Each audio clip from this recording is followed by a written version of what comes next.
예, 저희 다른 광고 없으면요. 오늘 계속해서 저희가 그리스도인 아직도 공사 중 시리즈 설교를 하도록 하겠습니다. 일단 본문은 전도서 9장 10절이고요. 이제 이것과 비슷한 말씀들을 저희가 좀 더 찾아보도록 하겠습니다. 전도서 9장 10절.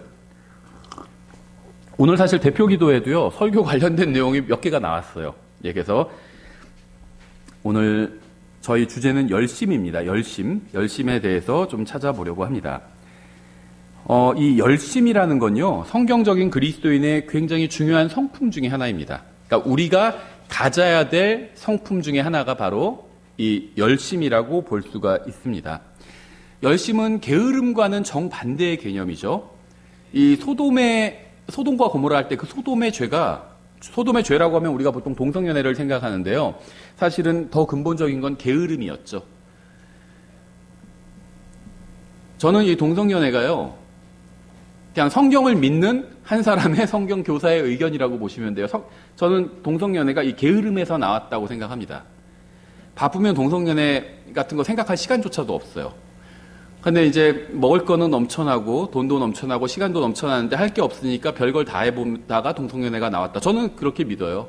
뭐 이렇게 동의하지 않는 사람들 많겠지만 저는 그렇게 믿습니다. 소돔의 근본적인 죄는 성경에서 게으름이라고 분명하게 말씀하고 있어요. 빵의 풍족함과 게으름. 거기서 모든 죄가 시작됐다고 볼 수 있습니다. 그래서 이 게으름은요, 그리스도인이 피해야 될 가장 어떻게 보면 그 사람의 근본적인 죄 중에 하나라고 보시면 됩니다. 그러니까 우리는 살인, 간음 이런 건 큰 죄라고 생각하고 게으름? 이거는 좀 작은 죄다 이렇게 생각하는데 왜 그런지 아시죠? 나는 살인이나 간음을 하지 않아요. 그렇죠? 어지간해서. 그런데 게으름은 부릴 때가 많잖아요. 그러니까 게으름은 그럼 괜찮은 죄지 뭐 그건 작은 죄지 이렇게 생각하는데 절대 그렇지 않다는 겁니다. 아주 죄의 기초를 이루는 그런 죄가 바로 이 게으름이라고 보시면 됩니다. 그래서 이 게으름과 정반대의 개념이 열심이라고 볼 수 있겠죠. 이 열심 있는 그리스도인은요, 미지근한 라오디게아 시대의 기독교인들과는 정반대의 사람이고요. 오늘날 교회에 필요한 사람이고 하나님께서 찾으시는 사람입니다. 라오디게아 교회가 계시록에 나오는 7번째 교회죠. 근데 이 라오디게아 교회는 어떤 면에서 굉장히 특별한 교회인데요. 특별하게 잘못된 교회라고 보시면 됩니다. 그래서 신약 성경에 나오는 대표적으로 잘못된 두 교회 중에 하나죠. 고린도 교회와 바로 라오디게아 교회입니다. 근데 안타까운 거는 놀랍게도 이 두 교회가 오늘날 현대 교회들과 너무나도 닮아 있다는 겁니다. 그리고 여기서는요, 독립침례교회도 저는 예외가 아니라고 생각을 합니다. 이 시대의 대부분의 기독교인들은요, 주님의 말씀과 주님의 일에 대해서 미지근한 마음을 가지고 있어요. 이게 라오디게아 교회의 전형적인 특징이었거든요. 미지근해요. 주님에 대해서.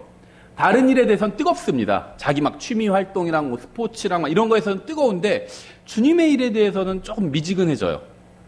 이제 미지근한 게 뭔지 제가 나중에 설명을 드릴게요. 설교하면서. 그래서 이 주님의 일에 대해서 미지근한 게 라오디게아 교회의 특징입니다. 하지만 열심 있는 그리스도인은 주님의 말씀과 주님의 일에 대해서 이제 뜨거운 마음을 가지고 있어요. 그래서 저희가 앞으로 몇 주간 이것과 관련된 설교를 이제 이어가려고 하는데요. 본문 찾으셨으면 한 절이니까 다 같이 읽겠습니다. 전도서 9장 10절이죠. 자, 시작. 무엇이든지 내 손이 해야 할 일을 얻는 대로 내 힘으로 그것을 하라. 내가 가게 될 무덤 속에는 일도 없고 계획도 없고 지식도 없고 지혜도 없느니라. 아멘. 전도서는요, 해 아래의 일에 대해서 기록하고 있습니다. 그러니까 인간 세상, 하나님을 뺀 인간 세상에 대해서 얘기하고 있어요. 하나님이 안 계시다면 사람이 죽으면 그것으로 끝이죠. 하나님이 계시면 죽으면 그것으로 끝이 아닙니다. 그 다음이 있어요. 하나님의 심판이 있고 영원한 거처인 하늘나라와 지옥이 있습니다. 전도서는 일단 해 아래까지만 내 일에 대해서 기록하고 있는데요. 해 아래까지의 일만 본다면, 하나님 밑에 일만 본다면 죽으면 일단 더 이상 사람이 무슨 일을 할 수가 없다는 겁니다. 그 얘기를 하고 있어요. 먼저 잠깐 기도하겠습니다. 하나님 아버지, 주님의 말씀으로 저희를 깨워주셔서 열심히 있는 그리스도인이 되게 해주시기 원합니다. 예수님의 이름으로 기도드렸습니다. 아멘. 예, 성령님께서는요, 이 전도서를 통해서 해야 할 일이 있다면 힘을 다해서 그것을 하라고 말씀하십니다. 그게 정말 중요한 일이다. 그렇게 믿는다면 그걸 하라는 거예요. 힘을 다해서. 우리는 이 세상에서 지금 이 상태로 영원히 살진 않습니다. 지금 이 상태로 영원히 살진 않아요. 그렇죠? 주님께서 오시지 않는다면 우리는 인생을 마치고 주님께로 가게 될 겁니다. 휴거가 뭐 나중에 일어난다 해도 우리가 평범하게 인생을 산다면 보통 평균적으로 한 85세 정도까지 살잖아요. 거기서 이제 좀 더 사시는 분이 있고 좀 덜 사시는 분이 있고 우리나라를 봤을 때 평균적으로 그렇잖아요. 그 정도를 살고 이제 큰 일이 없다면, 큰 병에 걸리지 않거나 큰 사고를 당하지 않는다면 그 정도 살고 주님을 만나러 가게 됩니다. 영원히 이 상태로 살게 되는 것은 아니라는 거예요. 모든 사람의 인생은 무덤으로 가고 있고요. 우리도 예외가 아닙니다. 그리스도인도. 다만 무덤 넘어가는 곳이, 무덤 너머에 우리가 계속 가게 될 곳이 우리가 가는 곳과 이 세상 사람들이 가는 곳이 다르다는 차이가 있는 거죠. 문제는 우리가 언젠가 무덤 너머로 가게 될지, 언제 우리가 죽을지, 언제 우리의 몸이 무덤에 누이게 될지 전혀 알지 못한다는 거예요. 따라서 정말 중요한 일이라고 생각하는 일이 있거든 미루지 말고 그 일을 속히 하라는 겁니다. 언제 죽을지 몰라요. 근데 정말 중요한 일이 있어요. 그럼 그 일을 이제 더 이상 미루지 말라는 겁니다. 10년 후에 해야겠다. 20년 후에 해야겠다. 그렇게 미루지 말고 그 일을 하라는 거예요, 지금. 계획을 세우라는 겁니다. 누군가를 위해서 해야 할 일이 있다고 생각한다면 속히 그 일을 하십시오. 그 사람도 영원히 같은 상태로 사는 게 아니잖아요. 그 사람이 먼저 가버릴 수도 있어요. 또 누군가를 위해서 내가 해야 할 일이 있다면 하라는 겁니다. 내가 갈 수도 있고 그 사람이 갈 수도 있으니까 둘 중에 하나가 가기 전에 먼저 그 일을 하라는 거예요. 정말 중요한 일이 있다면. 누군가에게 또 해줄 말이 있다면 하라는 거예요. 내가 갈 수도 있고 그 사람이 갈 수도 있어요. 해주라는 겁니다. 하나님을 위해서 어떤 일을 해야 한다고 생각한다면 너무 늦기 전에 그 일을 하라는 겁니다. 예수 그리스도를 위해서 해야 할 중요한 일이 있다면 서둘러서 그 일을 하라는 거예요. 계획을 세우고 하라는 겁니다. 우리는 많은 시간을 가지고 있는 것은 아니에요. 인생은 금방 지나가 버립니다. 인생에서 진정으로 중요한 것이 무엇인지 생각해 보시고요. 인생이 다 지나가 버리기 전에 그 일을 하시라는 겁니다. 죄송합니다. 이게 끊기네요, 자꾸. 요즘요, 제가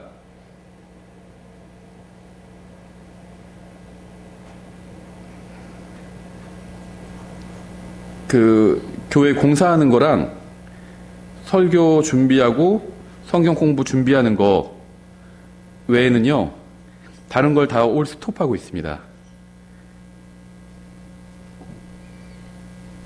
죄송합니다.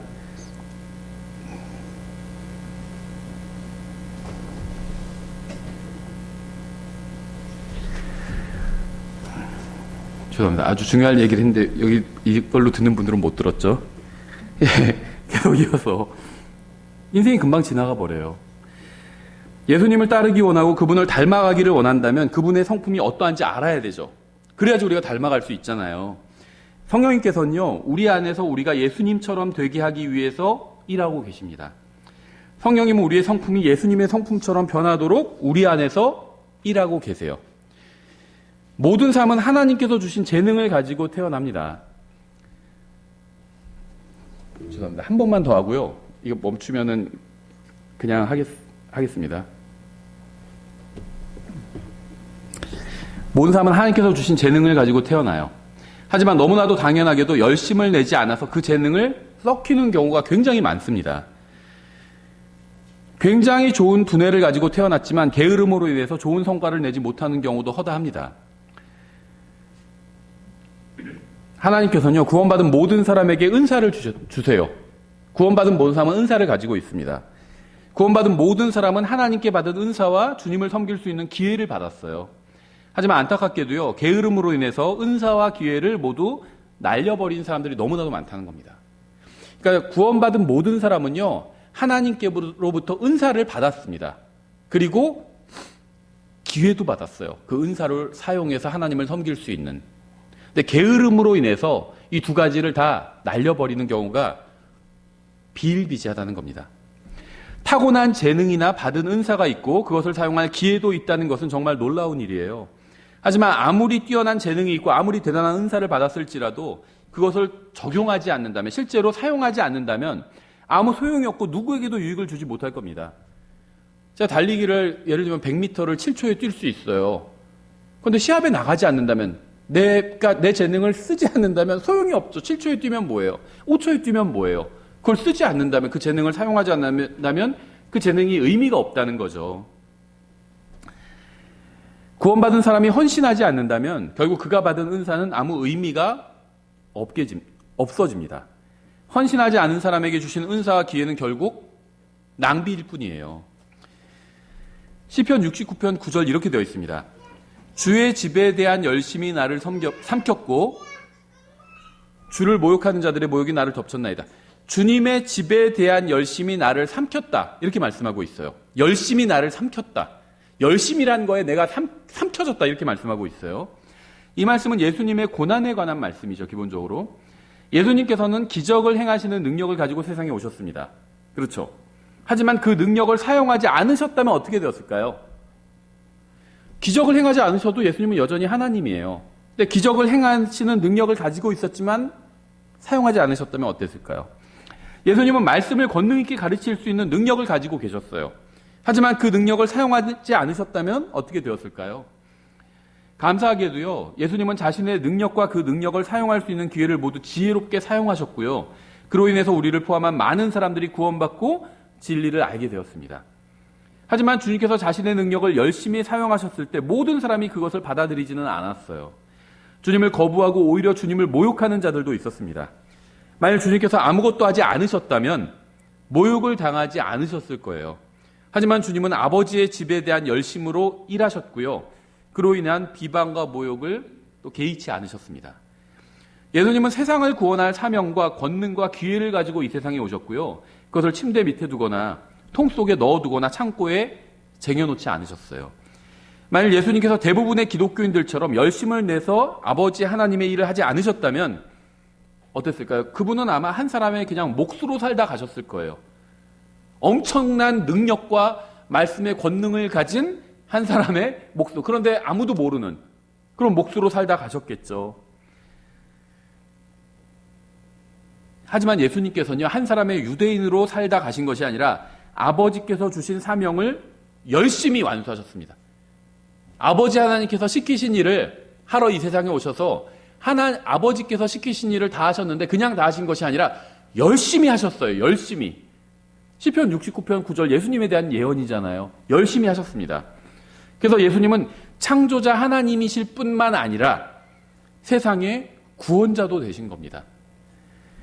주의 집에 대한 열심이 나를 삼켰고 예수님께서는 아버지 하나님의 일을 하기 위한 열심히 자신을 삼켰다고 성경 말씀하고 있죠. 여러분도 이런 고백을 하실 수 있나요? 하나님께서 나에게 시키신 일을 내가 했다. 이 고백을 하는 것도 훌륭하죠. 그런데요, 하나님께서 나에게 시키신 일을 내가 열심히 했다. 이렇게 얘기하실 수 있나요? 하나님께서는 구원받은 모든 사람에게 주님을 섬길 수 있는 은사와 주님의 일에 대한 열심을 주세요. 열심을. 여러분이 구원받았다면요, 하나님께서는 여러분에게 은사와 열심을 주셨습니다. 하나님께서는 구원받은 모든 사람에게 주님을 향한 열심을 주셨어요.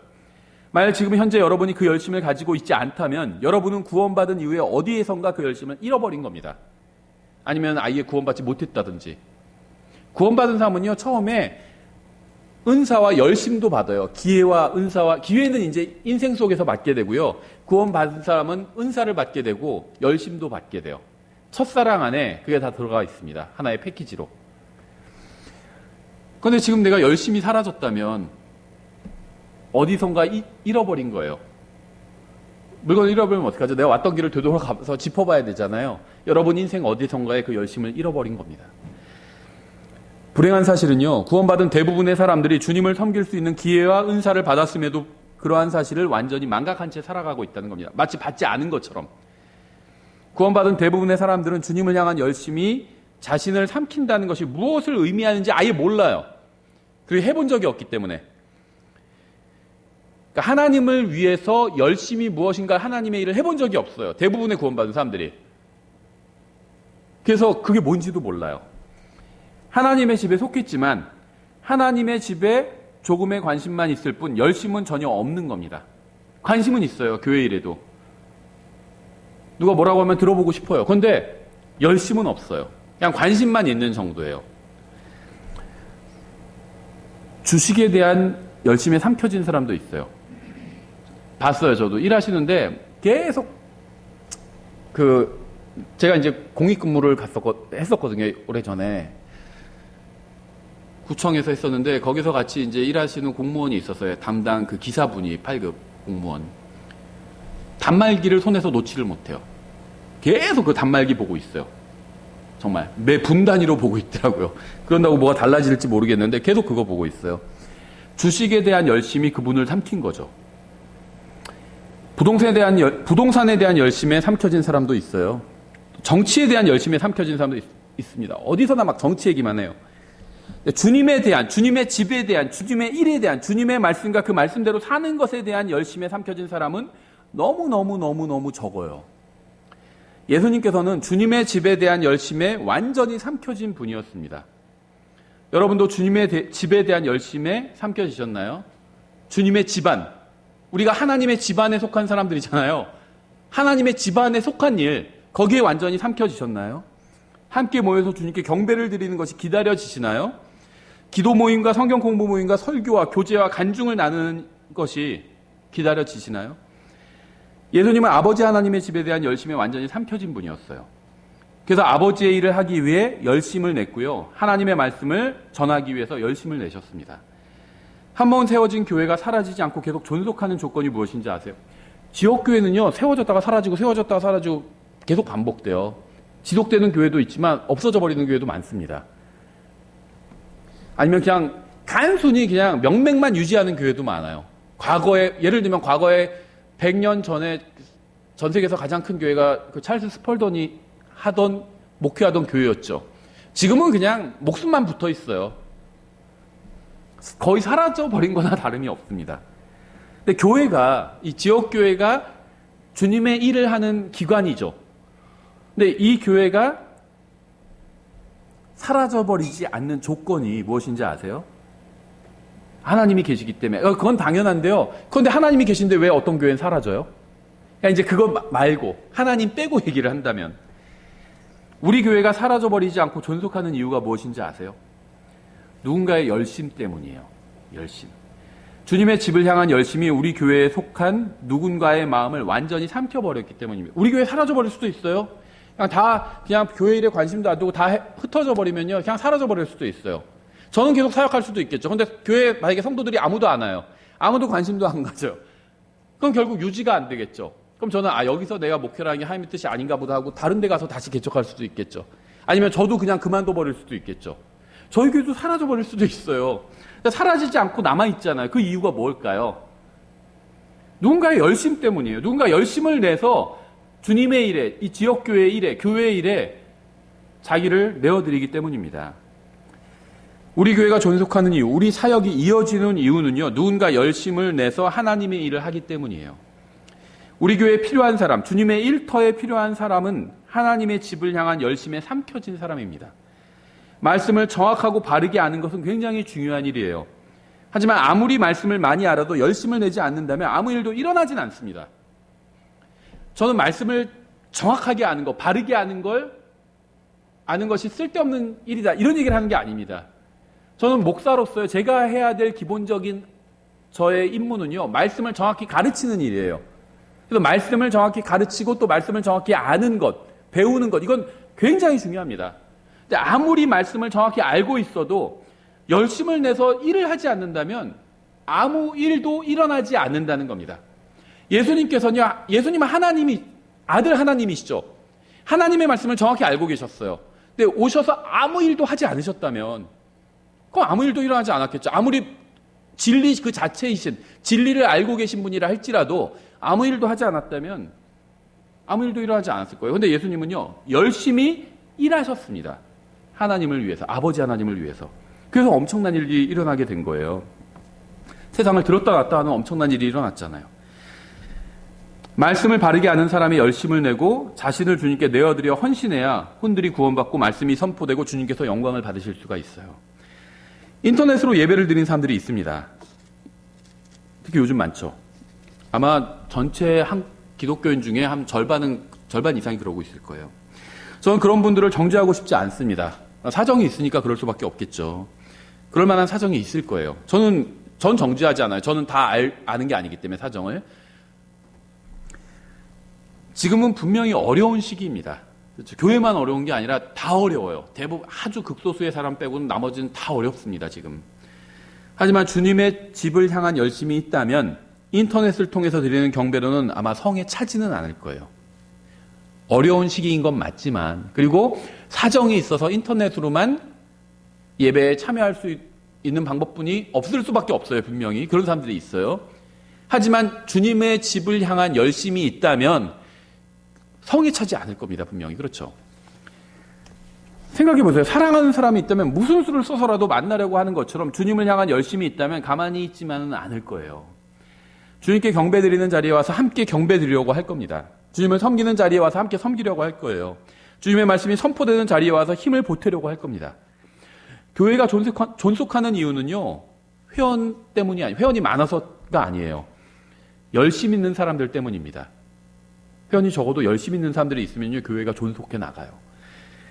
하나님의 집에 대한 열심에 삼켜진 사람이 많을수록 교회는 더 강해지고요.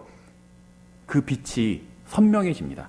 교회가 왜 빛을 잃었는지 아세요? 교회 다니는 사람들이 아직도 많은데 열심 있는 사람들이 없기 때문이에요. 여러분이 예수님의 발자취를 따라가려 한다면 주님께서 하나님의 집을 향한 열심에 삼켜진 것처럼 여러분도 하나님의 집을 향한 열심에 삼켜져야 합니다. 디도서 2장 11절 이렇게 되어 있어요. 제가 한번 14절까지 쭉 인용해 보겠습니다. 디도서 2장 11절부터 구원을 가져다 주시는 하나님의 은혜가 모든 사람에게 나타나, 우리가 좋아하는 말씀이죠. 우리가 그래서 구원받았잖아요. 하나님의 은혜 때문에. 우리를 가르치시되, 하나님의 은혜가 우리를 가르칩니다. 구원받은 사람은 다 하나님께로부터 뭔가 배운 거예요. 경건치 아니한 것과 가들리 하지 않은 것, 하나님 같지 않은 것, 이런 게 경건치 않은 거예요. 경건치 아니한 것과 세상에 속한 정욕들을 우리가 거부하고 이 현 세상에서 맑은 정신을 가지고 의롭게 하나님의 뜻대로 살며 저 복된 소망과 위대하신 하나님 곧 우리의 구원자 예수 그리스도의 영광스러운 나타나심을 기다리게 하셨느니라. 이게 하나님의 은혜가 가르친 거죠, 다. 그분께서 우리를 위하여 자신을 주심은 모든 불법으로부터 친히 우리를 구속하시고 정결하게 하사, 우리를 거룩하고 정결하게 하시는 이유가 나와요. 선한 행위를 하는 백성이 되게 하려 하심이라. 이렇게 되어 있지 않죠. 선한 행위에 열심을 내는 백성, 곧 자신을 위한 특별한 백성이 되게 하려 하심이라. 우리는 단순히 선한 행위를 하기 위해서 구원받은 것이 아닙니다. 하나님의 뜻대로 살기 위해서 구원받은 게 아니에요. 그걸로는 부족합니다. 우리는 선한 행위에 열심을 내기 위해서 구원받았어요. 하나님의 뜻대로 열심히 살기 위해서, 하나님의 뜻대로 열심히 하기 위해서 구원받은 겁니다. 그냥 하나님의 뜻대로 하는 건 부족해요. 하나님의 뜻대로 열심히 해야 됩니다. 열심히. 주님께서 우리의 혼을 구원하신 이유는요, 우리가 매일 주님의 일에 열심을 내게 하기 위함입니다. 구원받기 전에 우리가 부동산이나 드라마나 영화나 스포츠나 연예인이나 정치에 열심을 냈던 것처럼 우리가 사람들에게 예수님에 대해서 말해주고요, 그분의 말씀을 읽고 연구하고 선포하고 말씀대로 사는 것에 열심을 내게 하기 위해서 주님께서 우리를 구원하신 거예요. 구원받기 전에 세상에서 쓰레기 같은 것들에 열심을 냈던 것처럼 하나님의 집안 일에 열심을 내게 하기 위해서 구원하신 겁니다. 사람들은 아침에 일어나면요, 뉴스를 보거나 소셜 미디어에 접속을 해요. 그렇죠? 주님께서는 우리가 진짜 뉴스를 보고 진짜 교제를 나누기 원하십니다. 우리는 성경을 펼 때마다 진짜 뉴스를 볼 수 있어요. 그 외엔 다 페이크, 가짜 뉴스예요. 어느 정도는 사실이겠지만 어느 정도 또 인간의 의견과 편집과 광고주의 이익이 들어간 게 뉴스예요. 뉴스는 광고주를 위한 거거든요. 모든 뉴스가 다 100% 다. 뭐 진보 언론, 보수 언론 할 거 없이 다 광고주가 없으면 뉴스를 만들 수가 없어요. 광고주의 이익에 반하는 뉴스는 아예 생산해낼 수가 없습니다. 모든 뉴스는요, 다 거짓이 들어가 있어요. 사실이 아닌 게 들어가 있어요. 순도 100%의 뉴스는요, 성경을 펼 때만 우리가 접할 수 있습니다.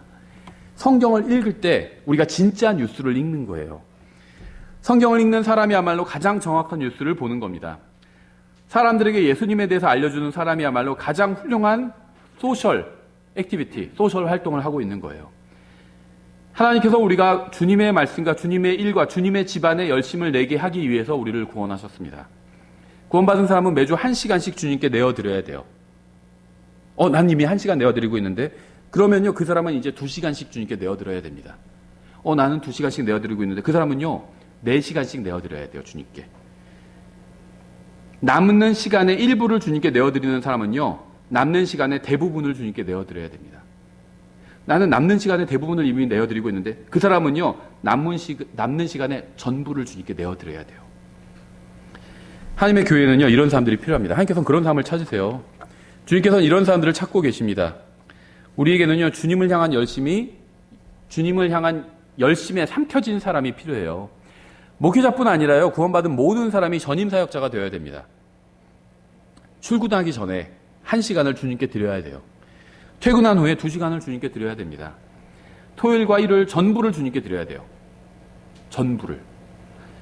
여러분이 믿는다고 고백하는 주님이 정말 온 세상의 창조자이고 구원자이고 심판자라면 여러분의 모든 시간과 재능과 소유와 인생을 다 드린다고 해도 그건 지나친 일이 아니에요. 지금 제가 지나친 요구를 하고 있나요? 저는 지금 여러분이 안 믿는 사람에게 제가 지금 이런 얘기를 하는 게 아니에요. 당신의 전부를 드십시오. 밖에 나가서 그런 얘기를 하는 게 아닙니다. 하나님, 전능하신 창조자 하나님을 믿는다고 하고 그 하나님이 지옥에 갈 수밖에 없는 나를 구원해 주셨다고 그 사실을 믿는다는 사람들에게 얘기하고 있는 거예요. 여러분 그 사실을 믿으시나요? 예수님이 아니었다면 난 영원히 지옥에 갈 수밖에 없는 존재였다. 이렇게 믿으시나요? 정말 그렇게 믿는다면 나의 전부를 드린다고 해서 그게 이상한 일인가요? 이상한 일이 아니라는 거예요. 주님을 위해 선한 일을 계획하고 열심을 내어서 그 일을 하십시오. 주님을 위해 해야 할 일은 항상 있어요. 쉽고 편한 인생을 살려고 하지 말고요. 주님을 위해서 수고하는 인생을 살려고 하십시오. 인생이라는 기회가 무한히 존재하는 것이 아님을 기억하십시오. 저는 그런 적이 있어요. 옛날에 예를 들면 제품을 샀는데 아껴뒀었어요.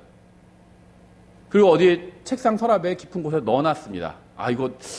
내가 어렵게 산 건데 사용하기가 너무 아깝다. 아꼈다가 조금씩 나중에 내가 써야지. 잊고 살았어요. 그러다 나중에 책상 정리를 이사 갈 때 하면서 보니까 그 물건이 나오는데 아주 포장도 뜯지 않은 새 거였는데 지금은 필요가 없는 게 돼버렸어요. 전자사전 막 이런 것들. 지금 핸드폰이 그 기능을 다 하잖아요. 필요가 없어요. 누가 따로 전자사전, 누가 이런 거 들고 다녀요. 전자성경 그런 거 있었거든요. 전자성경 사서 아까워가지고 아껴서 썼었거든요. 지금 필요가 없어요. 전자성경 핸드폰 안에 다 들어가 있어요. 잘못하면 우리 인생도 그렇게 될 수 있다는 겁니다. 아껴 쓰려고 뒀는데 인생이 끝나버렸어요. 포장도 뜯지 않았어요. 포장을 뜯고 막 주님을 위해서 썼어야 되는데 포장도 뜯지 않은 거예요. 저는 주님의 일을 위해서 열심을 내어 일하다 주님께 가고 싶어요. 한때는요, 저도 나도 좀 편하게 살았으면 좋겠다. 무슨 대단한 고생을 한 것 같지만 사실 편하게 살아왔는데 또 그런 생각을 또 한 적이 있었어요. 근데 지금은 생각을 바꿨어요. 주님을 위해서 정말 열심히 일하다가 주님께 가고 싶어요. 한가하고 편안한 인생을 살다가 주님께 가고 싶지 않습니다. 주님의 말씀을 선포하고 전하고 주님의 일을 하다가 주님께 가고 싶어요. 사람들에게 저의 놀라운 구원자이신 예수님에 대해서 알려주다가 주님께 가고 싶습니다. 저뿐만 아니라 여러분 모두 주님의 말씀과 주님의 일을 위해서 열심을 내어서 최선을 다해서 전력 질주를 하다가 주님을 만나시기 바랍니다. 천천히 뛰지 마세요.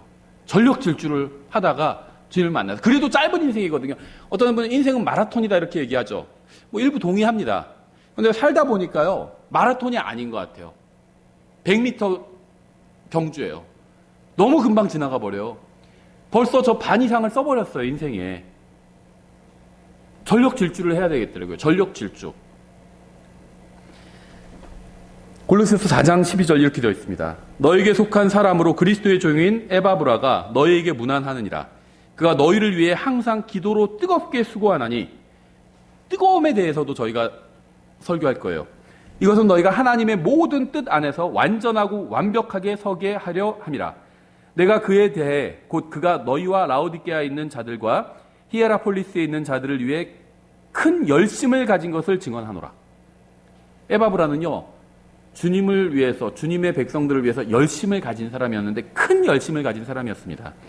그리스도인의 삶을 절대로 살 수 없는 사람이 누구인지 아세요?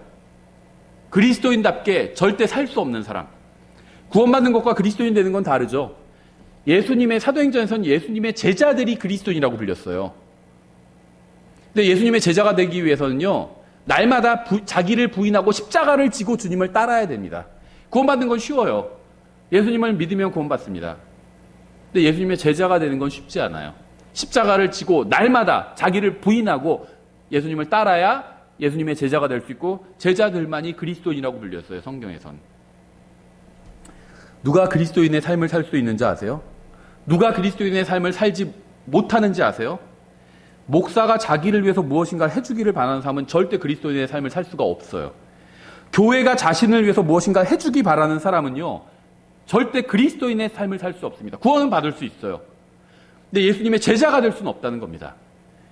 하나님과 교회와 목사가 자신을 위해서 존재하기를 바라는 사람은 결코 그리스도인의 인생을 살 수 없습니다.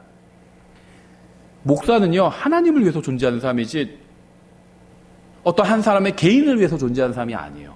교회도 마찬가지예요. 하나님도 마찬가지입니다. 하나님이 저 한 사람을 위해서 존재하시는 분이 아니죠. 에바브라는요, 하나님의 자녀들을 위해서 열심히 교회를 섬겼습니다. 그는 다른 그리스도인들을 향한 열심을 가지고 있었어요. 그는 교회들을 위해서 기도했고요, 자신을 내어주었습니다. 그는 주님의 집안을 위한 열심에 삼켜졌어요.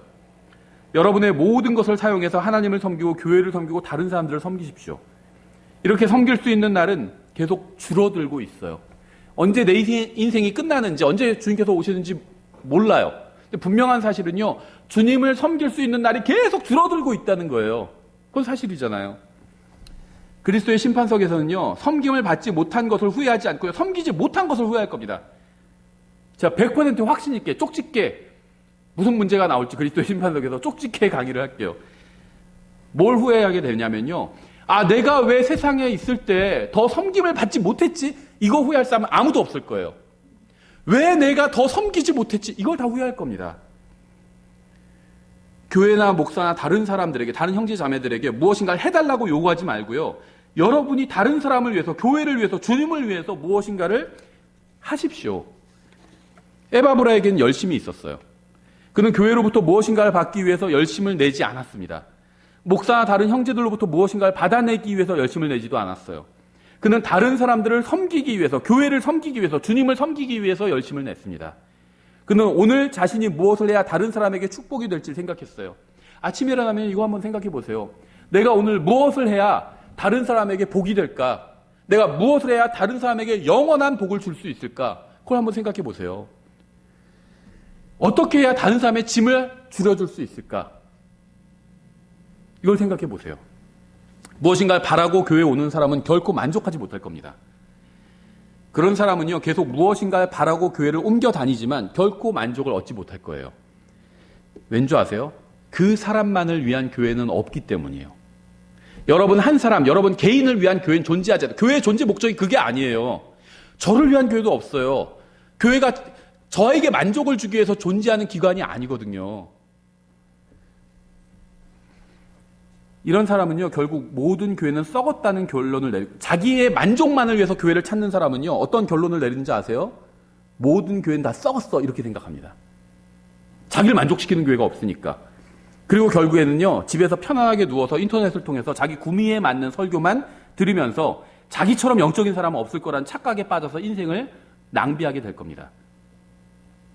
쉬워요, 이거는. 이건 영적인 게 아니에요. 집에서 누워서 편안하게 그냥 자기가 좋아하는 목사님, 자기 마음에 만족을 주는 그런 설교만 듣는 거, 뭐 하라고는 하나도 하지 않고, 이런 설교를 듣는 여러분은 참 대단합니다. 사람들은 이런 말씀을 모르는데 여러분 진리를 알고 있으니까 대단합니다. 이런 설교나 찾아서 들으면서, 자기는 대단히 영적이다. 이렇게 착각에 빠지면서 인생 완전히 낭비해 버린다는 겁니다. 혹시 이 설교를 듣고 계신 분 중에 그런 분이 있다면요, 제가 그분한테 지금 개인적으로 한마디만 할게요. 당신은요, 이기적인 사람이에요. 영적인 사람이 아니라. 당신을 위한 교회는 없습니다. 예수님께서는 당신을 위해서 교회를 세우지 않으셨습니다. 예수님께서는 당신이 그리스도의 몸인 교회에 속해서 다른 사람들을 섬기게 하기 위해서 교회를 세우신 거예요.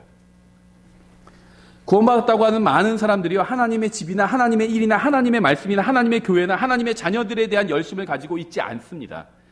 왜냐하면요, 그들은 죄와 사악함에 반대하지 않기 때문이에요. 지금 현재 그리스도인들이 속해 있는 하나님의 왕국은 영적인 왕국입니다. 우리의 무기는 육신적인 것이 아니라 하나님의 말씀이에요. 우리는 물리적인 무기를 가지고 이 세상과 싸우지는 않습니다. 그런 전제하에 민수기 25장을 보면 이렇게 되어 있어요. 아주 유명한 사건이 일어나는데요. 민수기 25장 1절부터 5절에 이스라엘이 시팀에 머무르며 백성이 모압의 딸들과 행음하기 시작하니라. 그들이 자기 신들에게 희생물을 드릴 때에 백성을 부르매 백성이 먹고 그들의 신들에게 절하니라. 그러니까 음행과 우상숭배에 빠진 거예요. 이스라엘 스스로 바알 보올에게 연합하였으므로 주의 분노가 이스라엘을 향해 타오르니라. 주께서 모세에게 이르시되 백성의 모든 우두머리를 붙잡아 해를 향하여 주 앞에 목매어 달라. 그리하면 주의 맹렬한 진노가 이스라엘에게서 떠나리라 하니 모세가 이스라엘의 재판관들에게 이르되 너희는 각각 바알 보올에게 연합한 자들 자기 사람들을 죽이라 하니라. 9절 그 재앙으로 죽은 자가 24,000명이었더라. 지금 전염병으로 죽은 사람이 몇 명이죠? 그보다 훨씬 더 많이 죽었죠. 한 국가에서 전 세계가 아니라 한 국가에서 이렇게 죽은 거니까. 그렇죠. 뭐 코비드 지금 19라고 하는데 이거는 모르겠어요. 코비드 1도 아니죠. 코비드 마이너스 13인가요? 이스라엘 백성은요, 큰 죄에 빠졌습니다. 하나님께서 음행하는 자들로 인해서 재앙을 보내셨어요.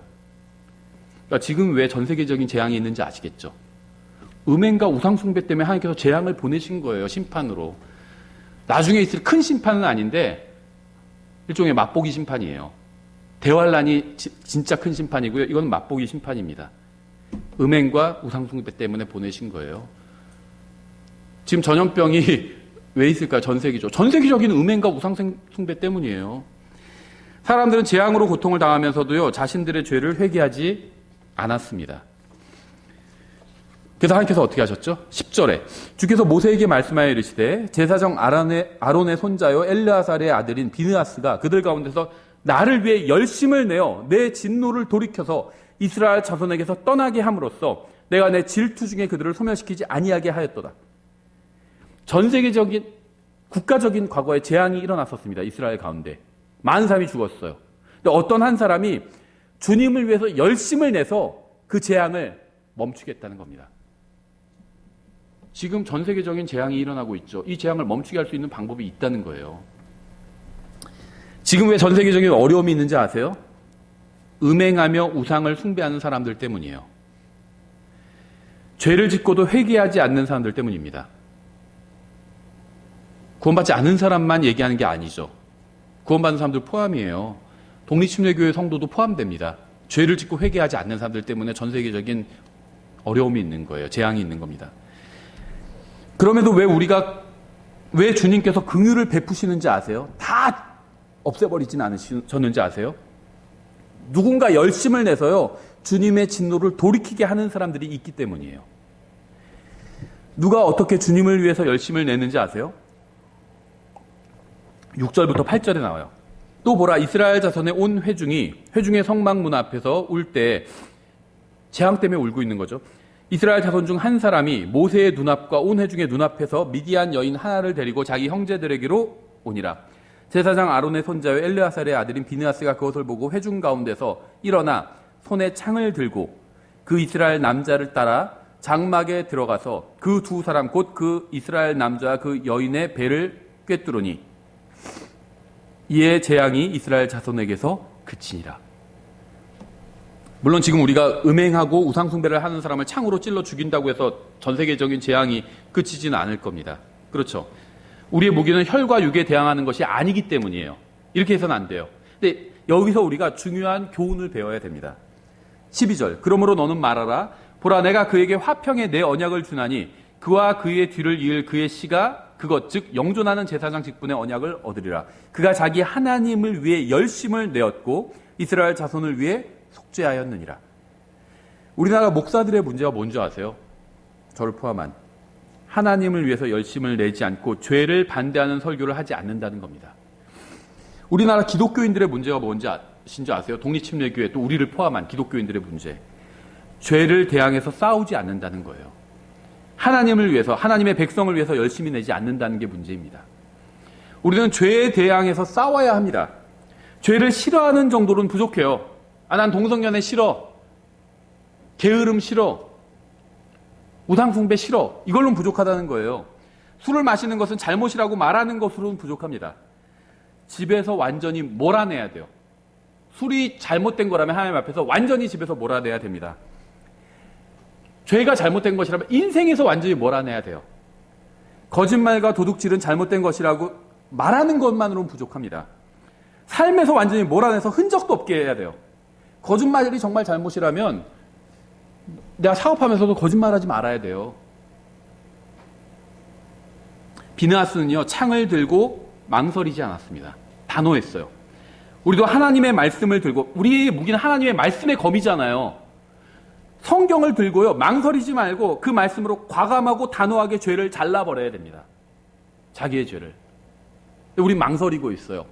이대로 할까? 근데 이대로 했다가 나 직장에서 잘리면 어떡하지? 먹고 살지 못하면 어떡하지? 망설이고 있어요. 지금 전 세계적인 재앙으로 사람들이 혼란에 빠졌습니다. 이러한 때 교회가 무엇을 해야 되는지 아세요? 회개하고 죄를 버려야 합니다. 하나님의 집에서부터 청소가 시작되어야 합니다. 구원받고 하나님의 말씀을 아는 우리부터 회개하고 죄를 버려야 돼요. 우리 각 사람이 먼저 죄를 버리고 우리 교회에서도 게으름과 주님의 말씀과 사역에 대한 무관심과 열심 없음에 대한 죄를 쓸어버려야 합니다. 그리고 동시에 세상 사람들에게 죄에 대해서 경고하고요, 복음을 전해야 돼요. 이것이 전 세계적인 전염병을 성경적으로 끝낼 수 있는 가장 좋은 방법입니다. 고린도후서 8장과 9장은요, 헌금에 대해서 말씀하고 있는 장이에요. 근데 헌금에 대한 얘기가 하기가 쉽지 않죠. 얘기하면 무슨 돈 많이 내라는 얘기인가 보다. 저는 목사니까 성경을 가르치기 위해서 그냥 얘기하는 겁니다. 우리 독립침례교회라고 부르죠, 우리 교회를. 근데 신약 성경에는요, 침례에 관한 말씀보다 헌금에 관한 말씀이 훨씬 더 많아요. 성경은 헌금을 침례보다 더 비중 있게 다루고 있습니다. 그런 관점에서 보자면요, 침례교회라고 하지 말고 차라리 헌금교회라고 해야 돼요. 분당 헌금교회 뭐 이런 식으로. 더 많이 나와요, 헌금이. 그 더 비중 있게 다뤄요, 하나님께서 침례보다 헌금을. 저는 휴거 되기를 간절히 소망하면서 휴거가 굉장히 중요한 교리라고 믿습니다. 휴거가 빨리 일어났으면 좋겠어요. 하지만 신약 성경은 휴거에 관해서 직접적으로 4개의 구절에서만 말씀하고 있어요. 헌금에 관해서는요, 2개의 홀 챕터에, 2개의 장 전체에서 말씀하고 있어요. 훨씬 비중 있게 다루고 있다는 겁니다. 침례나 휴거보다 더 비중 있게 다루고 있어요, 헌금을. 고린도후서 9장 1절, 성도들을 섬기는 일에 관하여는 내가 너에게 쓸 필요가 없나니. 사도 바울은요, 섬기는 일에 관해서 지금 말씀하고 있어요. 2절, 너희 마음의 열심을 내가 아노라. 열심에 대해서 얘기하고 있어요. 섬기는 것 얘기하고 그 다음에 열심을 내서 섬겨라. 열심에 대해서 얘기하고 있죠. 그것으로 인해 내가 마케도니아 사람들에게 너희에 대하여 자랑하기를 아가야는 1년 전부터 준비되었다 하거니와 너희의 열심이 참으로 많은 사람을 분발하게 하였느니라. 고린도 교회의 성도들은요, 하나님의 일을 위해서 자신들의 재물을 드리는데 열심을 냈습니다. 무엇인가를 진정으로 좋아한다면 아무리 비용이 들더라도 그 비용을 지불하죠. 그렇죠. 영화를 좋아하는 사람은요, 관람료가 올라가도 값을 치르고 영화를 봅니다. 벌써 1년 새에 영화 5,000원이나 더 올랐네, 영화표가. 안 봐야지. 이러지 않아요. 좋아하면 봐요. 5,000원 올랐어? 그래도 봐야지. 이거 내가 기다리는 거야. 봅니다. 그래서 스포츠를 좋아하는 사람은요, 아무리 비용이 많이 들어도요, 아까워하지 않고 경기장에 찾아가서 기꺼이 비용을 치릅니다. 경기장에 갔더니 10,000원이 더 올랐다고 해서 그냥 돌아온 사람 없어요. 다 표 사고 다 들어갑니다. 사람들이 왜 무엇인가에 많은 비용을 지출하는지 아세요? 그것이 중요하다고 생각하기 때문이에요. 고린도 교회 성도들은요, 하나님의 일이 진행되는 것에 관심이 있었고요, 기꺼이 비용을 지불했습니다. 우리는요, 고린도 교회 성도들 육신적이라고 생각하죠. 아마 우리가 하늘에서 고린도 교회 성도들 만나면 억울해할 거예요. 우리는 하나님의 일에 우리 비용을 지불했다고, 열심히 지불했다고. 구원받은 사람들의 모임이 교회죠. 우리가 모여있는 게 교회입니다. 구원받은 사람들이 모인 게, 이 지역에서 모인 게 지역교회예요. 구원받은 사람들의 전체가 하나의 그리스도의 몸이라는 교회를 이루고 있죠. 우리가 교회라고 부르는 이곳은요, 사실 교회가 모인 장소죠. 그렇죠. 교회는 그리스도의 몸이기 때문에 굉장히 중요합니다. 그리고 교회가 모이는 이 장소도 중요해요. 세상에서도 중요한 장소가 있는 것이 사실이죠. 어떤 중요한 장소를 만드는데 국가에서 예를 들면 재정을 많이 투입해요. 그렇다고 비판하지 않아요. 중요한 장소면 사람들이 이해합니다. 근데 예를 들면 쓸데없는 장소를 만들어요. 그럼 사람들이 비판하죠. 중요한 장소를 위해서 재정을 많이 쓸 수가 있다는 거예요. 하물며 그리스도의 몸인 교회가 모이는 장소는 더욱 중요합니다. 어떤 사람들이 이런 얘기를 하면요, 교회로 모이는 장소는 중요하지 않다고 얘기해요. 건물은 본질이 아니다 이렇게 얘기합니다. 저도 과거에 그랬어요. 독립침례교회 그런 분들 많아요. 건물이 본질이 아니야. 건물 없으면 어때? 믿는 사람들이 교회잖아. 맞아요. 다 동의합니다. 저도. 건물이 본질이 아니다. 저도 거기에 동의해요. 그런데 그렇다고 해서 건물이 중요하지 않다? 거기엔 지금은 동의하지 않아요. 전 중요하다고 생각해요. 왜냐면요, 건물은 본질이 아니다. 건물은 중요하지 않다. 이런 분한테 저는 이렇게 묻고 싶어요. 그렇다면 우리가 사는 집은 어떨까요? 우리가 사는 집, 여러분의 집, 저의 집. 건물은 본질이 아닌데 왜 몇 억씩이나 하는 큰 돈을 들여서 집을 사고 팔고 빌리고 하는 걸까요? 생각해봐요. 가정에 있어서 집이 본질은 아니죠. 남편과 아내가 본질이고 아이들이 본질입니다. 그렇죠? 집보다 훨씬 중요해요. 남편과 아내와 아이들이 훨씬 중요합니다. 그렇죠? 집이 부서지는 것과 아내의 몸이 부서지는 것 중에 뭘 선택하시겠어요? 집이 부서지는 걸 선택한다 이렇게 대답해야 되겠죠. 그렇죠? 집이 부서지는 게 나아요. 사람이 다치는 것보다. 우리 가족이 본질이에요. 우리 가정의 본질은. 그 집은 부수적인 겁니다. 하지만 집도 중요해요. 그렇죠? 만약 우리가 이 세상에서 순례자의 길을 걷기 위해서 사는 집이 중요하다면 함께 모여서 말씀을 배우고 가르치고 주님을 섬기는 교회 장소도 충분히 중요하다고 생각을 합니다. 사람들은 자신이 중요하다고 생각하는 것에 돈을 씁니다. 집에 몇 억씩 쓰고요. 차에 몇 천만 원씩 씁니다. 저는 그런 것을 비난하는 게 아니에요. 중요한 것에 돈을 쓰는 건 당연합니다. 집 중요해요. 몇 억씩 쓸 수 있어요. 몇 억씩 하잖아요, 또. 차도 중요합니다. 몇 천만 원씩 하잖아요, 차가. 차가 있어야 되죠. 중요합니다. 거기에 돈을 쓰는 게 잘못됐다. 이런 얘기 하는 게 아닙니다. 할 수 있다는 거예요. 중요하니까. 중요한 거에 돈을 쓰죠. 가족이 모여서 먹고 자고 쉴 집에 돈을 쓸 수 있어요. 그렇죠. 우리 가족이 모여서 편안하게 쉬고요, 자고요, 할 그럴 장소가 필요하잖아요. 거기에 돈을 쓸 수 있어요. 그거 잘못된 일이 아닙니다. 중요 이동수단인 차에도 돈을 쓸 수 있습니다. 우리 가족이 편하게 이동하고요, 또 빠르게 이동할 수 있고요, 차에 돈 쓸 수 있어요. 필요해요. 사치를 하는 것이 아니라 필요에 의해서 돈을 쓰는 것이라면 모두 정당한 일이라고 저는 생각합니다. 그리고 같은 논리와 같은 이유로요, 교회로 모이는 장소에 돈을 쓰는 것도 저는 정당하다고 생각해요. 유독 독립침례교회 성도들 중에서요, 이런 주장을 하는 사람들이 많아요. 교회 장소는 중요하지 않다고요. 장소 의미가 없다. 그러면서 자기 집에는 많은 돈을 써요. 저는요, 우리가 함께 모여서 하나님을 찬양하고 말씀을 배우고 선포하고 가르치고 전파하고 함께 모여서 기도하는 장소는요, 적어도 우리가 사는 집 이상은 그만큼은 중요하다고 생각해요. 우리 가족이 편히 쉬는 공간 중요하잖아요. 돈 써도 돼요. 그렇죠. 잘못된 게 아니에요. 내가 열심히 일해서 우리 집을 위해서 쓰는 것 정당하다고 생각합니다. 저는 나쁜 일이 아니라고 생각해요. 마찬가지로 함께 모여서 하나님 말씀을 가르치고 배우고 주님을 섬기고 함께 기도회를 하고 이런 장소도 중요해요. 여기에 돈을 쓰는 게 잘못된 일이 아니라는 겁니다. 여러분, 하나님의 일에 관심이 있으신가요? 하나님의 일에 열심을 내고 있으신가요? 너희 보물이 있는 곳에 거기에 너희 마음도 있으리라 이렇게 말씀하셨어요. 여러분의 재물이 있는 곳에 여러분의 마음이 있어요. 고린도전서 14장 12절 이렇게 말씀하고 있죠. 이와 같이 너희도 영적 선물들에 열심히 있은즉 교회를 세우는 일에 너희가 뛰어날 것을 구하라. 사람은 자기가 원하는 일을 합니다. 아니면 적어도 하려고 해요. 원하는 일을 하고 싶어 합니다. 여러분은 주님을 섬기기 원하시나요? 어떤 사람은요, 주님을 섬기기 원하지만 재능이 부족해서, 은사가 부족해서 섬기지 못한다고 있다고 얘기하는 사람도 있어요. 난 그래도 은사가 없어서 섬길 수가 없어. 정말 그렇다고 생각한다면요, 주님을 섬길 수 있는 능력을 달라고 열심히 간절하게 간구해야 돼요. 여러분은 그렇게 기도해 보신 적이 있나요? 주님을 섬기고 싶은 마음이 너무나 간절한데 능력이 없으니까 능력을 달라고 기도해 본 적이 있으신가요? 주님을 섬기기 위해서 능력을 달라고, 은사를 달라고, 열심을 달라고, 믿음을 달라고 기도해 보신 적이 있으신가요? 교회를 세우고 형제 자매들을 세워주는 일에 뛰어나게 해달라고 구해보신 적이 있으신가요? 우리 교회를 든든하게 세우고 다른 형제 자매를 주님 앞에 든든히 세워주기 위해서 내가 뛰어나게 그 일을 할 수 있도록 나에게 능력을 달라고 구해보신 적이 있으신가요?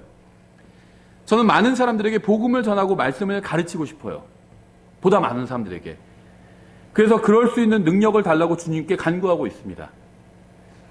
저는 주님께 문을 열어달라고 기도하고 있어요. 주님의 말씀을 모르고 방황하면서 인생을 낭비하고 있는 사람들에게 말씀을 가르치고 그들과 함께 또 다른 사람들을 찾아서 말씀을 전하게 해달라고 기도하고 있습니다. 제가 주님의 말씀을 더 많이 전할 수 있게 해달라고 기도하고 있고요. 또 나와 함께 형제자매들이 더 많은 사람들에게, 내가 많은 사람들에게 말씀을 전한 것처럼 나와 함께한 형제자매들도 많은 사람들에게 말씀을 전할 수 있게 해달라고, 그럴 능력을 달라고, 기회를 달라고 간구하고 있습니다. 저는 주님께서 저에게 말씀을 전할 사명을 주셨다고 믿어요. 그리고 이 사명을 감당하기 위해서 어떤 대가도 치를 각오가 되어 있습니다. 그런 얘기 하잖아요, 요즘. 예를 들면 뭐 휴대폰, 막 새로운 기능을 가진 휴대폰들이 나오잖아요. 그러면 사람들이 그런 얘기를 하더라고요. 그 속된 말로 공돌이들을 뭐 갈아 넣어서 만든 거다, 이렇게 얘기하더라고요. 그 휴대폰을 만들기 위해서 몇 명의 개발자들이 밤새서 막 퇴근도 막 새벽에 해가면서 그렇게 만들어낸 거라고 얘기를 하더라고요. 문과 출신인 저로서는 상상이 안 가요. 어떻게 이런 게 만드는지.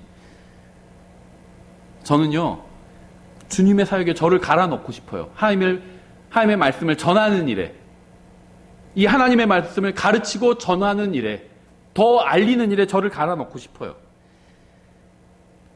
전 여러분도 이 복된 사명에 동참하시기를 진심으로 바랍니다.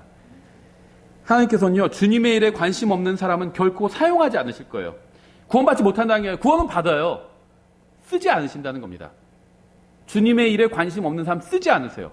어떤 사람은요, 내가 하기 싫은데 그냥 주님께서 시켜서 내가 억지로 하는, 거짓말이고 착각이에요, 그거는. 주님께서 뭐가 아쉬워서 우리 같은 사람한테 부탁하시겠어요. 제발 네가 와서 일해줄래? 이러시는 분이 아니에요, 주님은. 우리 없어도요, 주님 일을 다 하실 수 있어요. 많아요. 주님 위해서 일할 사람 많습니다. 제가 일해서 하나님이 이익을 보시는 게 아니에요. 제가 이익이라고 저는 믿어요. 왜냐하면 이 일이 영광스러운 일이거든요. 전 거기에 참여하고 싶어요. 주님을 위해서 하는 일이 전 영광스러운 일이라고 믿고, 제발 저도 참여하게 해주십시오. 저 더 많이 하게 해주십시오. 저는 이렇게 간구하고 있어요. 저 없으면 하나님께서 다른 사람 쓰시면 그만이에요. 저는 아무것도 아니에요, 하나님 앞에서. 여러분도 마찬가지, 아무것도 아니에요. 여러분이 참여하는 게 영광이에요. 하나님은 우리 없이도 자신의 일을 하실 수 있어요. 우리가 주님의 일에 참여하면 주님이 영광이 아니라 오히려 우리가 영광인 겁니다. 갈라디아서 4장 17절 이렇게 되어 있어요. 그들이 너희를 열심히 사모하나 좋지 아니하니라. 참으로 그들은 너희가 자기들을 사모하게 하려고 너희를 떼어 놓으려 하는도다. 그러나 좋은 일로 열심히 사모함을 받는 것은 내가 너희와 함께 있을 때뿐 아니라 언제라도 좋으니라. 우리는 좋은 일로 열심을 내야 됩니다. 선한 일. 주님을 섬기고 주님의 말씀을 전하고 교회를 세우고 형제 자매들을 세워주는 일에 열심을 내야 돼요.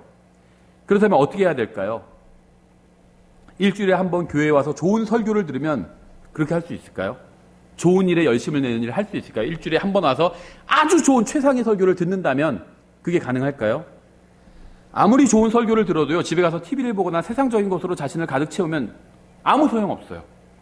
일주일 내내 세상적인 것으로 자신을 채워놓고는요, 일주일에 한 번 교회 와서 설교를 듣는 것은 큰 의미가 없습니다. 아무리 훌륭한 목사의 좋은 설교를 들어도 그때뿐이에요. 이거 똑같아요. 일주일에 한 번 아주 맛있는 거 먹으면 안 먹어도 되나요? 소용없어요. 일주일에 한 번 맛있는 걸 먹는 것도 중요합니다. 일주일에 한 번씩 제가 원한 뷔페 한 번씩 가게 해주겠다. 그러면 정말 살맛이 날 것 같아요. 그런데 그렇다고 해서 일주일 내내 아무것도 안 먹어도 되는 건 아니죠. 별개예요. 일주일에 한 번 맛있는 걸 먹는 것도 좋아요. 평일에도 먹어야 돼요. 맛 없는 거라도 뭐라도 먹어야 돼요. 평일에 계속. 그렇다면 어떻게 해야 될까요? 하나님의 말씀으로 나 자신을 채워야 돼요. 말씀을 계속 마음에 채워 넣어야 되고요. 마음에 들어온 말씀을 신뢰하고 그 말씀대로 행해야 됩니다. 말씀이요, 계속 들어오잖아요. 설교를 들으면 계속 들어와요. 그래서 쭉 나가요. 입으로 들어가서, 우리가 먹는 게 입으로 들어가서 뒤로 나오잖아요. 말씀도요, 들어가서 나와요. 들어가서 나오고, 들어가서 나오고, 성경 읽어도 들어가서 나오고, 들어가서 나오고, 들어가서 나와요. 어떻게 하면 그게 내 안에 딱 머무르게 할 수 있는지 아세요? 들어온 말씀을 잡아서 실행하는 거예요. 그 말씀이 내 안에 남아있는 겁니다. 실행하지 않으면 들어와서 나가고 계속 그렇게 돼요. 설교 많이 들어도 내가 별로 성장한 것 같지 않은 그 이유가 그거예요. 잡은 적이 없어요. 흘러만 간 겁니다. 말씀이. 이렇게 들어온 말씀을 잡아서 실천하고 들어온 말씀을 잡아서 실천하고 이렇게 계속 반복하면요. 선한 일에 대한 열심이 생기게 돼요. 주님의 일에 대한 열심이 생기고 주님을 위해서 무엇이라도 하지 않고는 나중에 못 견디게 됩니다. 말씀이 들어왔는데 말씀을 잡아서 실천해요. 말씀이 들어왔는데 잡아서 실천. 계속 그렇게 하면요. 나중엔요. 누가 말려도 막 하게 돼요. 주님을 위한 온전한 인생이 된다는 거예요. 뉴스나 인터넷이 무엇을 원하는지 아세요? 여러분을 자신들로 완전히 채워서 통제하려고 하는 겁니다. 뉴스로 가득 여러분을 채우려는 게 뉴스의 목표예요. 인터넷 동영상의 목표가 그걸로 여러분을 가득 채워서 계속 그걸 원하게 하는 게 여러분 그 동영상의 목표입니다. 마치 마약을 처음에는 공짜로 준다고 하잖아요. 그럼 나중에는 이제 어떻게 되죠? 마약이 없으면 못 살아요. 그럼 막 비싼 돈을 집을 팔아서라도 막 마약을 한다고 하잖아요. 여러분에게 끊임없이 영향을 줘서 자신들에게 열심을 내게 하려는 게 이런 뉴스 매체의 목표입니다. 그것이 헐리우드나 페이스북이나 뭐 트위터나 유튜브나 뉴스나 드라마나 영화나 스포츠가 하려는 일이에요. 이들은 여러분의 생각과 마음에 영향을 주려고 합니다. 놀라운 점이 무엇인지 아세요? 그들은 그렇게 할 수 있다는 거예요. 만일 여러분이 원한다면, 그들에게 여러분을 내준다면, 시간을 내주고 여러분을 내준다면 그렇게 할 수 있다는 겁니다. 저는 우리 교회에 오시는 분들과 우리 교회의 설교를 듣는 분들은 말씀에 관심이 있는 분들이라고 생각을 합니다. 관심이 없다면 이런 설교 듣고 있지 않겠죠. 근데 염려스러운 점은요. 단순히 머리에 지식만 쌓으려는 것은 아닌가 하는 점이에요. 혹시 우리 교회 성도들이 우리 교회 인터넷으로 동영상 유튜브 통해서 말씀을 듣는 사람들이 성경 강해를 듣는 사람들이 단순히 머릿속에 지식을 쌓는 것만 관심이 있진 않을까 그게 걱정이 돼요. 말씀을 배워서 지식을 쌓았으면 말씀대로 행해야 합니다. 주님에 대해서 아는 것으로 만족하지 말고요. 주님을 위해서 살려는 열심에 완전히 삼켜져야 돼요. 이게 말씀의 목적이에요. 말씀을 아는 것으로 만족하지 말고요. 말씀에 완전히 삼켜져야 됩니다. 아, 나는 이 정도 말씀을 아니까 됐다. 사람들은 잘 모르는데 교회 휴거 재림도 구분 못하고 천연한국 있다는 것도 모르고 난 아니까 됐다. 거기 만족하지 마세요. 그거 속는 거예요. 마귀가 하는 얘기야. 그래, 넌 그거면 돼. 너 구원 받았잖아. 휴거 재림도 구분할 수 있고 바른 성경 뭔지도 알잖아. 그러면 됐어. 그럼 충분하지 뭐. 마귀가 하는 말이에요. 거기 속으면 안 됩니다. 말씀에 완전히 삼켜져야 돼요. 이게 하나님께서 원하시는 거예요. 우리는 하나님의 집에 열심을 내야 됩니다. 선한 일에 열심을 내야 돼요. 다른 그리스도인들을 향해 열심을 내야 됩니다. 죄와 싸우는 데 열심을 내야 합니다. 하나님의 일을 지원하는 데 열심을 내야 됩니다. 영적 은사를 받는 데 열심을 내야 됩니다. 말씀에 영향을 받도록 열심을 내야 됩니다. 그리고 이러한 모든 일에 열심을 내지 않고 미지근한 것에 대해서 회개하고 열심을 내야 돼요. 마지막으로요. 라오디게아 교회에 대해서 한번 보겠습니다. 계시록 3장 14절에 라오디게아 교회에 관한 말씀이 나오죠. 계시록 3장 14절부터 19절에 라오디게아 사람들의 교회의 천사들에게 쓰라. 아멘이요 신실하고 진실한 증인이요 하나님의 창조를 시작한 이가 이것들을 말하노라. 내가 내 행위를 아노니 내가 차지도 아니하고 뜨겁지도 아니하도다. 라오디게아 교회에 하시는 말씀이요. 나는 내가 차든지 뜨겁든지 하기를 원하노라. 그런즉 내가 이같이 미지근하여 차지도 아니하고 뜨겁지도 아니하므로. 우린 이 말씀을 읽으면서 아 이렇게 라오디게아 교회 참 이상한 나쁜 교회다 이렇게 생각하죠. 근데 이 미지근한 게 뭘까요 도대체? 차지도 않대요. 뜨겁지도 않대요. 찬 게 나쁜 거예요. 분명 여기서는. 뜨거운 게 좋은 겁니다.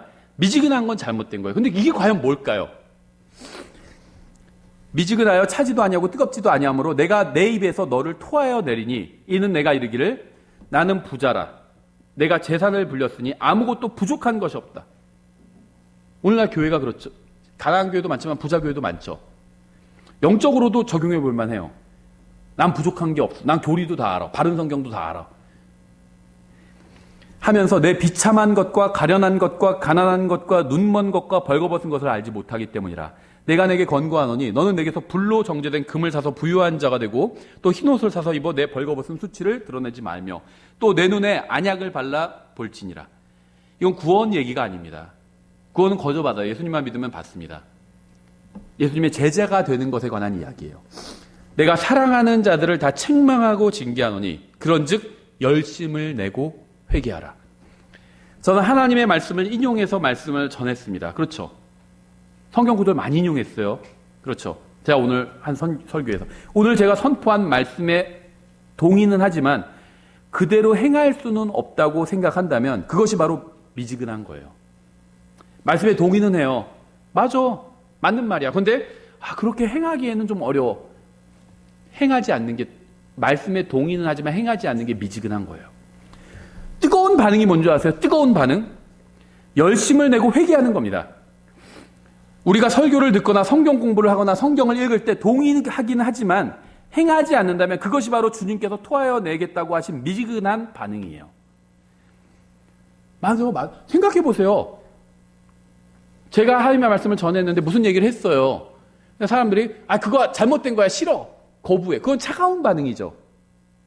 동의해요. 맞는 말 같아요. 근데 하지는 않아요. 그대로.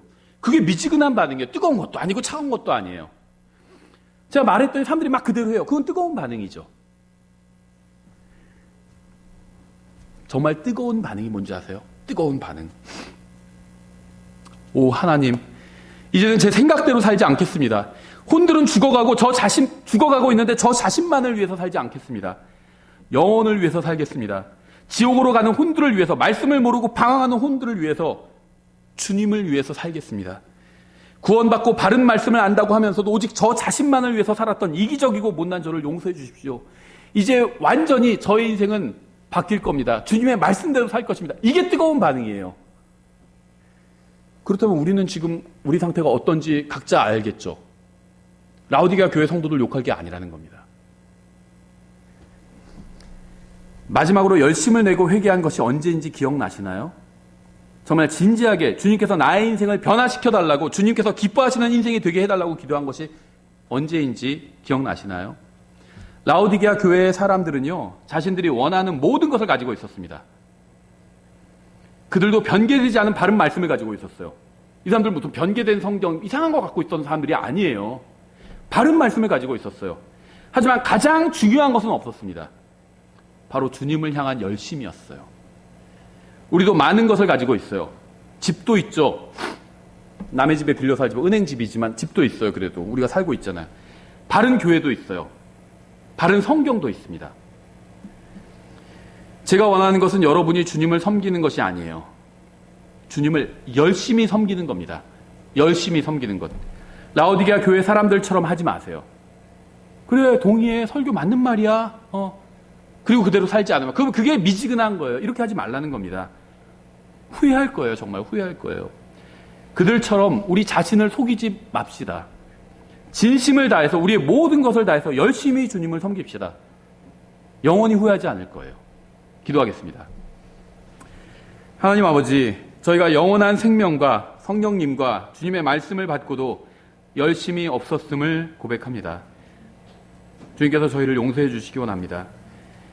열심을 가지고 주님을 섬길 수 있도록 저희의 눈을 열어주시기 원합니다. 예수님의 이름으로 기도드렸습니다.